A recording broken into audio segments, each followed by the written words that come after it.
Hello दोस्तों, कैसे हैं आप लोग। आशा करता हूँ आप बढ़िया होंगे और अपनी परीक्षा की तैयारी कर रहे होंगे। पिछली कक्षा में हमने पढ़ा था कि ये सौर मंडल और ये ब्रह्मांड, इनका निर्माण तथा विकास कैसे हुआ और ये अपने विकास के प्रक्रम में किन किन चरणों से गुजरे हैं। उस दरमियान हमने देखा तब द बिग बैंग थ्योरी, जिसे जॉर्ज लेमेंतियर ने दिया था। उसके बाद हम लोग पढ़े थे कि तारों का निर्माण कैसे हुआ। उसके बाद हम लोग देख रहे थे सौर मंडल। सौर मंडल जिसमें हमारा एक सूर्य, 8 ग्रह और 63 उपग्रह अभी तक ज्ञात हैं। उसके बाद हम लोग देखे थे इनर प्लैनेट्स और जोवियन प्लैनेट्स। इनर प्लैनेट्स किसको बोलते हैं, जोवियन प्लैनेट्स किसको बोलते हैं, है ना। तो उसी कड़ी को हम लोग आगे बढ़ाते हुए आज हम लोग वही इनर प्लैनेट्स और जोवियन प्लैनेट्स के बारे में पढ़ेंगे। कल हमने देखा था कि जो सूर्य है हमारा सन, उसके बाद है हमारा मरकरी बुध, उसके बाद वीनस शुक्र, अर्थ पृथ्वी, मार्स मंगल, फिर यहाँ पे एक क्षुद्र ग्रह की पेटी है। क्षुद्र ग्रह इन द सेंस ये छोटे छोटे उपग्रह या फिर पिंड होते हैं जो कि ग्रहों के साथ साथ सूर्य का चक्कर लगाते हैं, है ना। इस क्षुद्र ग्रह की पेटी के बाद हमारा था जुपिटर, सैटर्न, यूरेनस और नेपच्यून, है ना। हिंदी में बोले तो बुध, शुक्र ग्रह, पृथ्वी, मंगल, बृहस्पति, शनि, अरुण और वरुण, ये ग्रह और क्षुद्र ग्रह मिलकर जिसके केंद्र में सूर्य है हमारे सौर मंडल का निर्माण करते हैं। हमने ये भी देखा था कि सूर्य और क्षुद्र ग्रह पेटी के बीच में जो हमारे ग्रह हैं उसको हम लोग इनर प्लैनेट्स बोलते हैं, है ना। इनको क्या बोलते हैं हम लोग, इनर प्लैनेट्स। और क्षुद्र ग्रह के बाहर के जो ग्रह हैं उसको हम लोग बोलते हैं जोवियन प्लैनेट्स, ठीक है। इनर प्लैनेट्स को हम लोग एक और नाम से जानते हैं जिसको हम लोग बोलते हैं टेरेस्ट्रियल प्लैनेट्स, है ना। हमारा बुध, शुक्र, पृथ्वी और मंगल, ये जो हमारे इनर प्लैनेट्स है उसी को हम लोग टेरेस्ट्रियल प्लैनेट्स भी बोलते हैं, यानी कि पार्थिव ग्रह।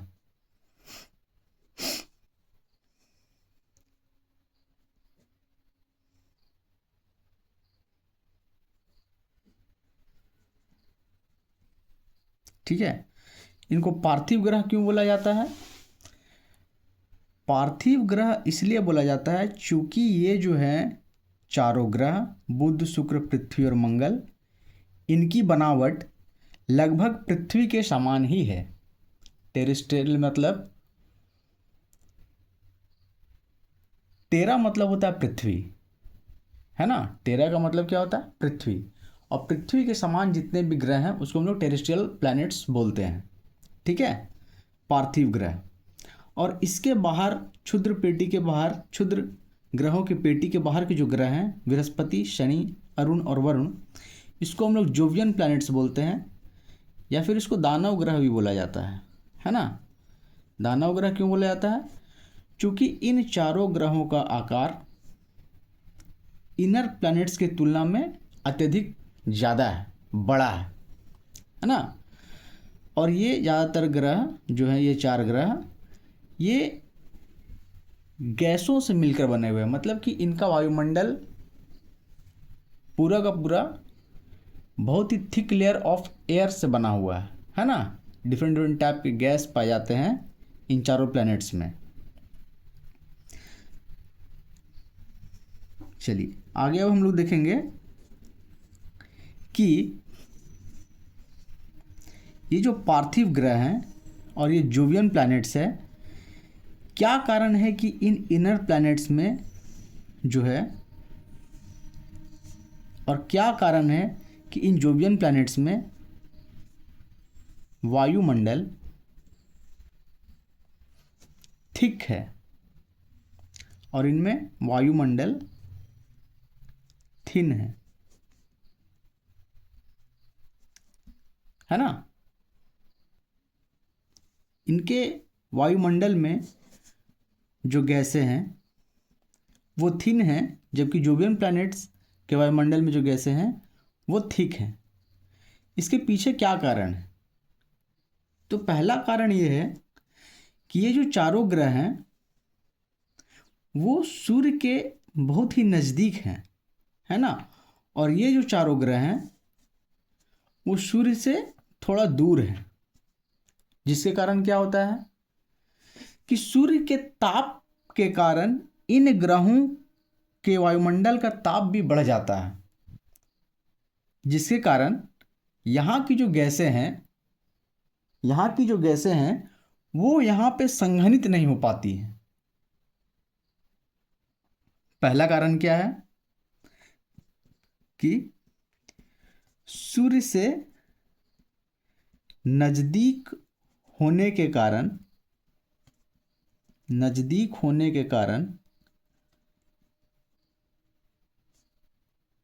टेरेस्ट्रियल प्लैनेट्स यानी कि पार्थिव ग्रहों में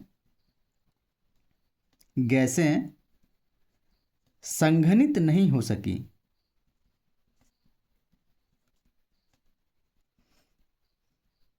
जबकि जो जोवियन प्लैनेट्स हैं वो सूर्य से काफ़ी दूर हैं, है ना, जिसके कारण सूर्य के ताप का प्रभाव जिस प्रकार इन चारों ग्रहों पर पड़ता है उसके तुलना में इन चारों ग्रहों पर सूर्य के ताप का प्रभाव कम पड़ता है, जिसके कारण यहाँ पे गैसें संघनित रहें।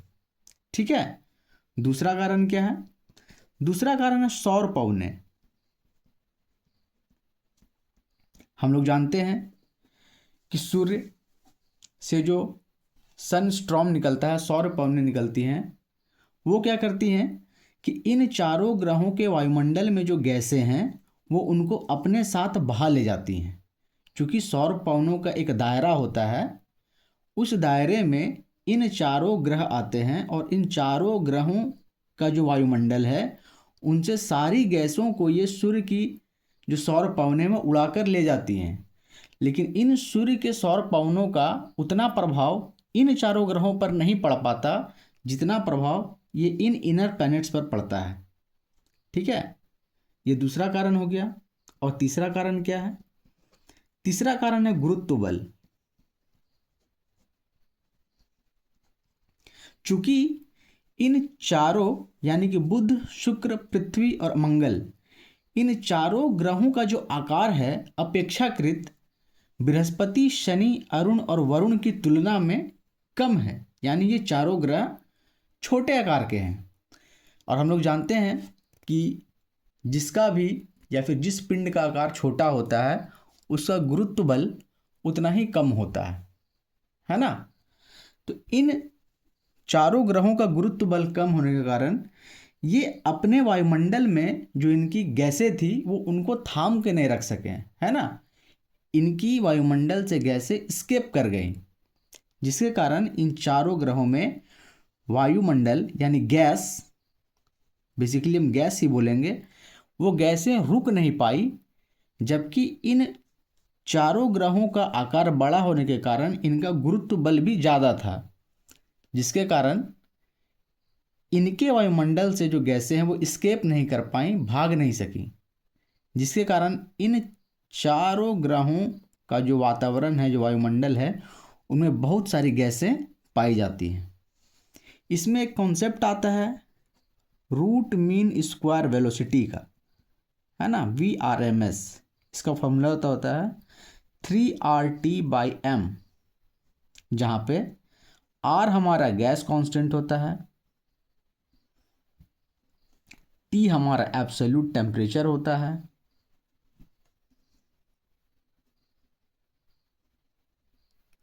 और M होता है हमारा molar mass of the gas.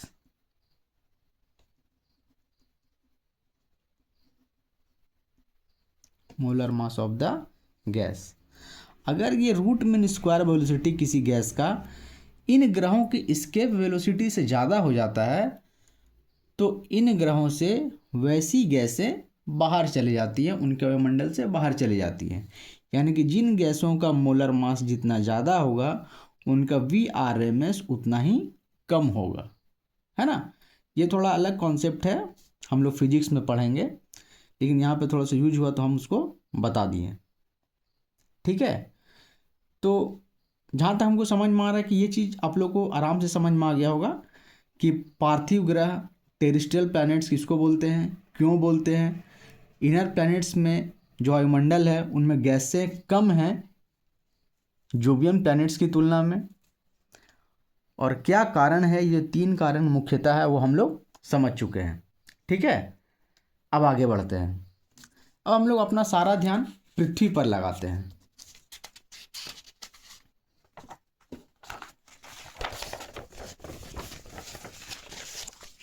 चलिए हम लोग पृथ्वी के बारे में पढ़ेंगे। अर्थ,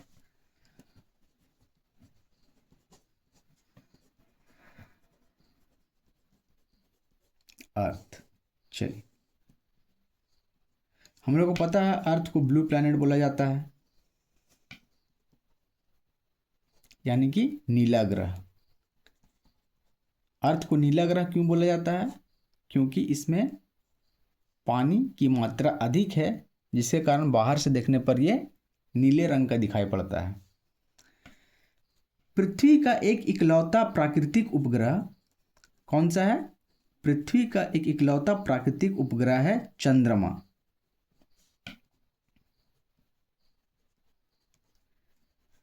अब हम लोग जानेंगे कि चंद्रमा कैसे बना, है ना, इसके पीछे क्या क्या मत दिए गए थे और आधुनिक मत क्या है। तो इसके मत में सबसे पहला मत आता है 1838 ईस्वी में।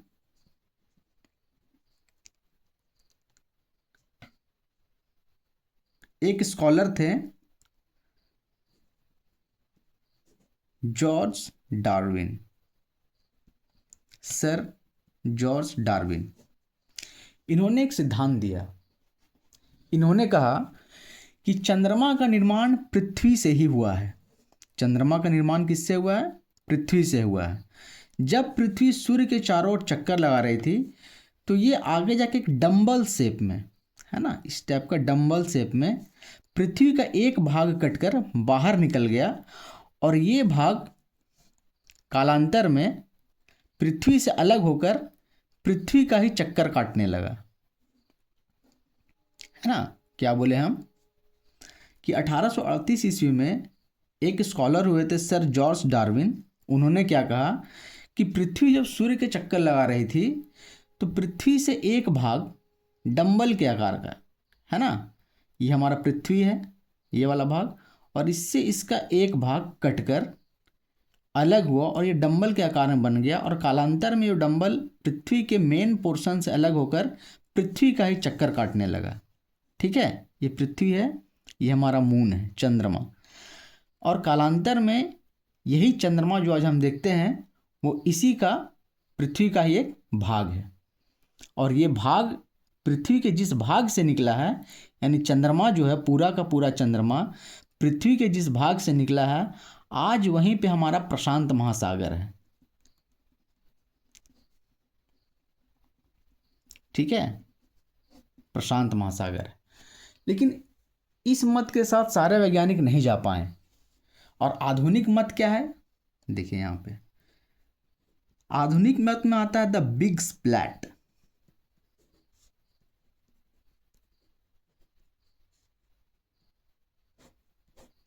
द बिग स्प्लैट का कॉन्सेप्ट आता है ना। इसमें क्या आता है कि जब हमारी पृथ्वी सूर्य के चारों ओर चक्कर लगा रही थी तो मंगल ग्रह से भी बड़ा ग्रह, यानी मंगल ग्रह से 1 से 3 गुना बड़ा ग्रह पृथ्वी से आकर टकराती है, यानी कि मंगल ग्रह से बड़ा 1 से 3 गुना ज़्यादा बड़ा उल्का पिंड, जिसको हम लोग बोलेंगे, है ना, उल्का पिंड पृथ्वी से आकर टकराती है, जिसके कारण पृथ्वी का एक भाग पृथ्वी से अलग होकर बाहर आ जाता है। ठीक है, इसी को बोलते हैं द जायंट इम्पैक्ट।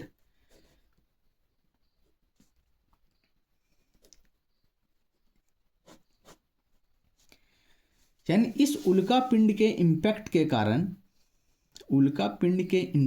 कारण पृथ्वी का एक भाग पृथ्वी से अलग होकर पृथ्वी की ही परिक्रमा करने लगता है।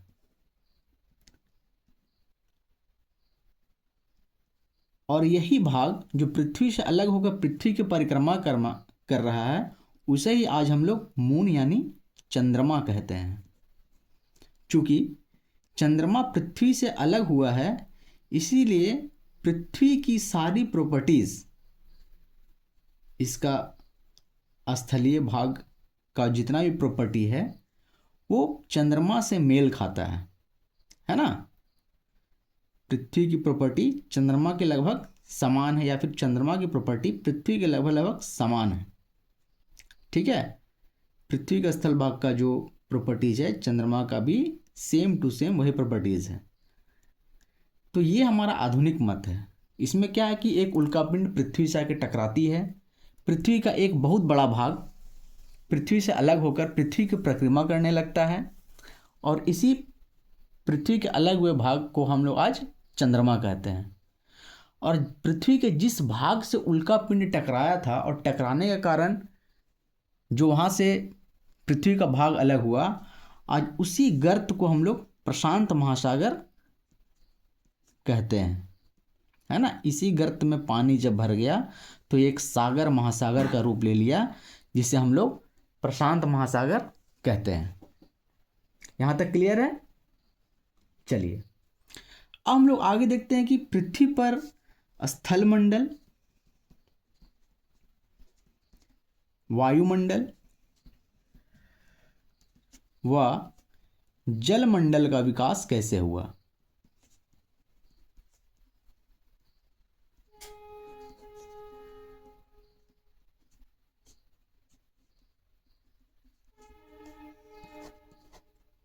चलिए, तो सबसे पहले हम लोग फोकस करते हैं स्थल मंडल पे।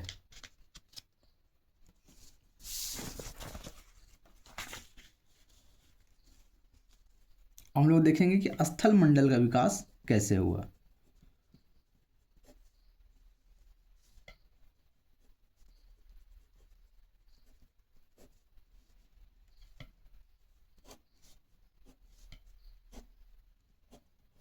चलिए,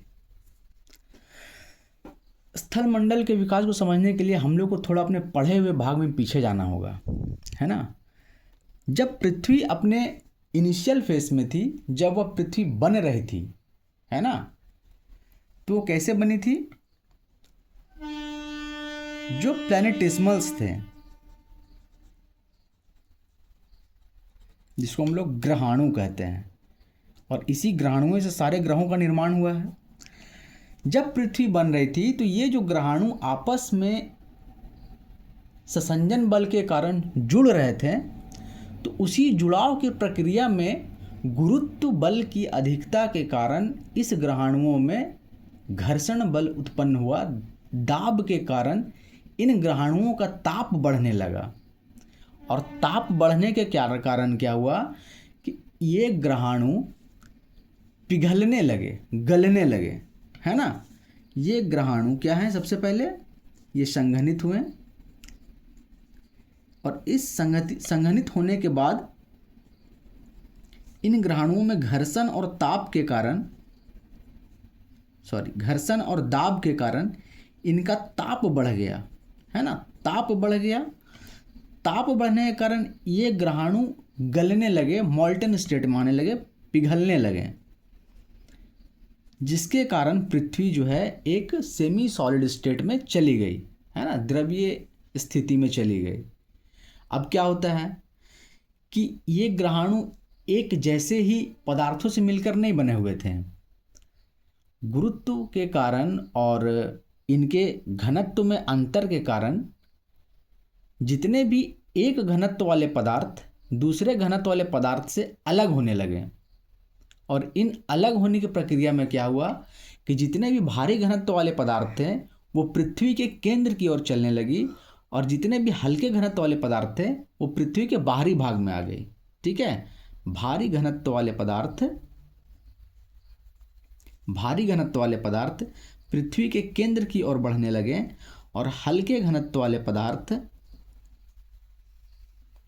पृथ्वी के बाहरी आवरण में रह गई। कालांतर में यह धीरे धीरे प्रक्रिया चलती रही और पृथ्वी जो है ठंडी होने लगी। ठंडे होने के कारण क्या हुआ कि पृथ्वी एक सॉलिड स्टेट में आ गई, और हल्के घनत्व वाले पदार्थ जो है उनसे पृथ्वी का क्रस्ट का निर्माण हुआ, और भारी पदार्थ वाले जितने भी हैं पदार्थ, भारी घनत्व वाले जितने पदार्थ हैं वो पृथ्वी के आंतरिक भाग में पाए जाने लगे। इसी प्रक्रिया के कारण क्या हुआ, पृथ्वी का स्थल मंडल का विकास हुआ। ठीक है, अब चलते हैं हम लोग पृथ्वी के जलमंडल और वायुमंडल के विकास में। वायुमंडल और जलमंडल का विकास।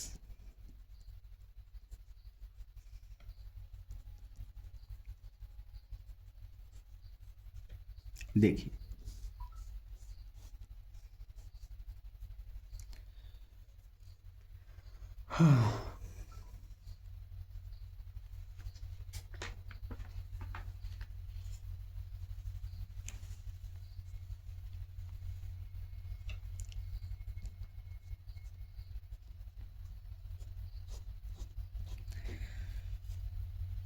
पृथ्वी जो अपने प्रारंभिक चरण में थी तब क्या होता है कि पृथ्वी पे हाइड्रोजन और हीलियम गैसों की अधिकता थी, है ना। पृथ्वी के वायुमंडल में हाइड्रोजन और हीलियम गैसों की अधिकता थी, और जिसे हम लोग पीछे पढ़े कि क्या, जितने भी हाइड्रोजन हीलियम जैसी गैसें थी उनको सौर पवनों ने अपने साथ उन्हें बहाकर ले गई।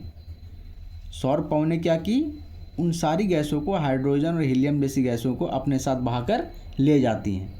ठीक है, अब जब पृथ्वी धीरे धीरे ठंडी होनी प्रारंभ हुई तो क्या हुआ, पृथ्वी जब धीरे धीरे ठंडी होने प्रारंभ हुई तो इसी क्रम में क्या हुआ कि इसके भूपर पट्टी पर बहुत सारे ज्वालामुखी उद्गार उत्पन्न हुए, है ना।